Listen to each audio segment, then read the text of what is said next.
这条裤子是朋友送过来的，送到店里都被拒绝了，没人帮他改。于是他就把裤子送过来，让我给他想想办法。看似简单的一个剪裤脚边，其实这里有很多的难度。两侧有2条这个双拉链，这条拉链是这种开口的。剪掉裤脚边，它要保持原样的话，要整条拉链拆下来再往上移，从上面剪。这条裤子做工非常的考究，这个拉链全包边的，这里都是打上剪口的，这是双层的。打过剪口的这个很难车缝，车缝不好恢复不了原样的，费时费力不讨好，所以都被拒绝了。我今天就用一个更为便捷的方法来改造它。长了1寸半，先把这1寸半的这个位置先画下来，不要在这个地方剪掉哈，还要留个缝位，你缝位多少继续留多少，所以这个一定要记住哈。沿着这个画线部分熨烫一个边，这样熨烫好再来裁，你就不会裁错。这样熨烫好，白色这个边只要预留1厘米的缝位，从这里剪下，连拉链头也剪掉，别划走哦。下面重点来了，这里剪掉，用上我这个专业的剪这个拉链齿的这个小剪刀，把这个拉链齿这个一个个拔掉，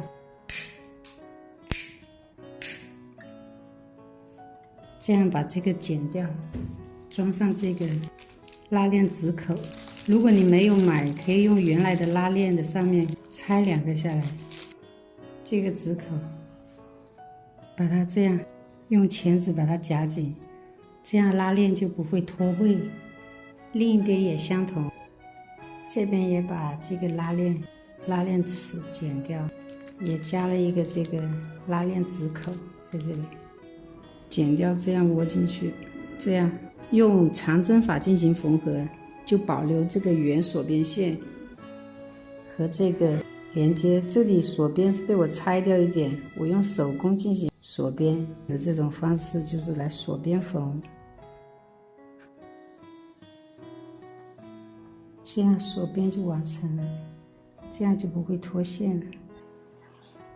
这里锁好，把这一块这样折叠过来，我不剪掉这个边，用原锁边就折个宽边，这里缝合，这里有包边的，我也用手工进行包边。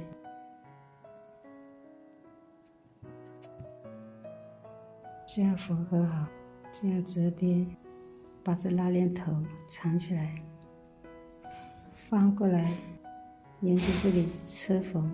现在把这个2片这里固定一下，这个是2个颜色，所以底面线都需要更换。换线时先把这个颜色先车缝，等下还需要放线。这时候车缝好，把这个黑色的这个底边折叠过来，这样车缝。缝合黑色，我又换黑色线，这样折叠下来车缝。这样翻过来，2边都相同。这个拉链这一边的拉链把它折叠过来，这样车缝。这样翻过来，缝合好，熨烫一下。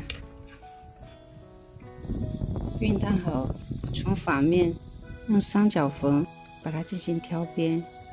挑边之前可以用珠针把它这样固定，固定好再来挑，这样就很好缝合了，这样就不容易打扭。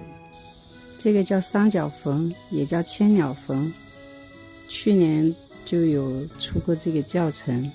这是挑裤脚边的基本功，有需要可以回看之前的视频教程。缝合好是这样的，这样在不影响它的这个工艺的这个前提下，就把裤子改造完成了。